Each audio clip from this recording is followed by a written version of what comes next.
ಜನಗಣತಿಯ ವಿಚಾರವಾಗಿ ವೀರಶೈವ ಲಿಂಗಾಯತ ಸಮಾಜದಲ್ಲಾಗಲಿ ಒಕ್ಕಲಿಗ ಸಮಾಜದಲ್ಲಾಗಲಿ ಭಾಳಷ್ಟು ಅದಕ್ಕೆ ವಿರೋಧಗಳು ವ್ಯಕ್ತವಾಗಿದೆ. ಈಗ ಮಾಡಿರುವಂಥ ಸಮೀಕ್ಷೆ 10 ವರ್ಷ ಹಿಂದೆ ಆದಂಥ ಸಮೀಕ್ಷೆ ಮತ್ತು ಇದು ಅಷ್ಟು ವೈಜ್ಞಾನಿಕವಾಗಿ ಆಗಿಲ್ಲ, ಎಲ್ಲಿಯೋ ಕುಳಿತು ತಯಾರು ಮಾಡಿದಂಥ ವರದಿ ಅನ್ನುವಂಥ ಆರೋಪ ಇದೆ. ಆ ಕಾರಣದಿಂದ ಈಗಾಗಲೇ ಅಖಿಲ ಭಾರತ ವೀರಶೈವ ಲಿಂಗಾಯತ ಮಹಾಸಭೆ ಸ್ವತಃ ನಮ್ಮ ಸಂಸ್ಥೆಯಿಂದ ಮನೆ ಮನೆಗೆ ಜಾತಿ ಜನಗಣತಿಯನ್ನು ನಾವು ಮಾಡ್ತೀವಿ ಅನ್ನುವಂಥ ಒಂದು ಸ್ಪಷ್ಟ ಧ್ವನಿಯನ್ನು ಅವರು ಎತ್ತಿದ್ದಾರೆ.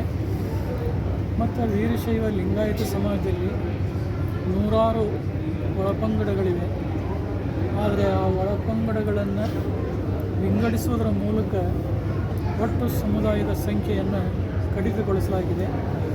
ವೀರಶೈವ ಲಿಂಗಾಯತ ಸಮಾಜದ ಯಾವುದೇ ಒಳಪಂಗಡಗಳಿದ್ದರೂ ಕೂಡ ಅವೆಲ್ಲವೂ ಕೂಡ ಮೂಲ ವೀರಶೈವ ಲಿಂಗಾಯತಕ್ಕೆ ಸಂಬಂಧಪಟ್ಟವುಗಳೇ ಹೊರತು ಇವು ಬೇರೆ ಬೇರೆ ಅಲ್ಲ ಅನ್ನುವಂಥದ್ದು ಸರ್ಕಾರದ ಗಮನಕ್ಕೆ ಬರಬೇಕಾದದ್ದು ಭಾಳ ಅವಶ್ಯಕ ಇದೆ.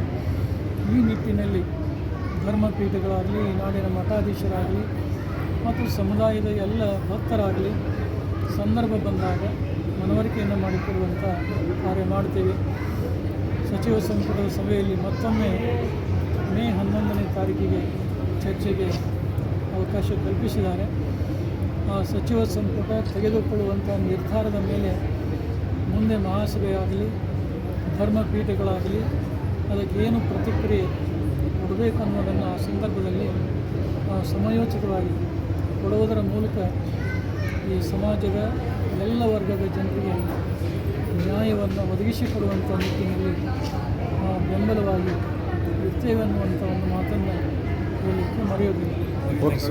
ಸಮೀಕ್ಷೆ ಮಾಡಿದ ಸರ್ಕಾರ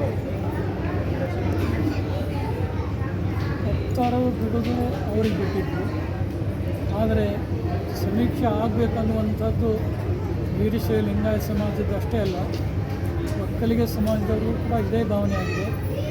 ನಿನ್ನೆ ದಿನ ವೀರಶೈವ ಲಿಂಗಾಯತ ಸಮಾಜ ಮತ್ತು ಒಕ್ಕಲಿಗರ ಸಂಘಟನೆಯವರು ಒಂದುಗೂಡಿ ಮುಂದಿನ ಹೋರಾಟ ಏನು ಮಾಡಬೇಕು ಅನ್ನೋದ್ರ ಬಗ್ಗೆ ಸಮಾಲೋಚನೆ ಮಾಡಿದ್ದಾರೆ.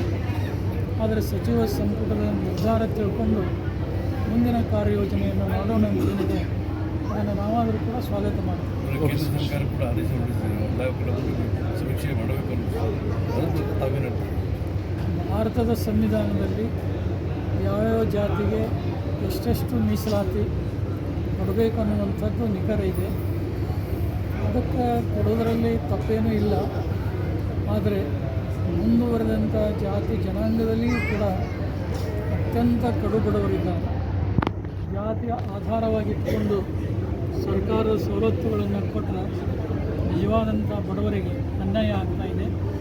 ಅದಕ್ಕೆ ಜಾತಿಯನ್ನು ಮೀರಿ ಅವರು ಯಾವುದೇ ವರ್ಗದವರಿರಲಿ ಆರ್ಥಿಕವಾಗಿ ದುರ್ಬಲರಿದ್ದಂಥ ಸಮುದಾಯಗಳಿಗೆ ಜನರಿಗೆ ಒಂದು ಪುರಸ್ಕಾರ ಕೊಡುವುದು ಎಲ್ಲ ರಾಜಕೀಯ ಧೋರಣರ ಒಂದು ಗಟ್ಟಿ ಸಂಕಲ್ಪ.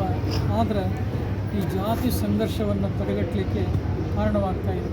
ಇಲ್ಲದಿದ್ದರೆ ಇದು ಮತ್ತಷ್ಟು ಸಂಘರ್ಷಕ್ಕೆ ಅವಕಾಶ ಆಗ್ತಾಯಿದೆ ಹೊರತು ಸಾಮರಸ್ಯದಿಂದ ಬಾಳಲಿಕ್ಕೆ ಸಾಧ್ಯವಾಗುವುದಿಲ್ಲ.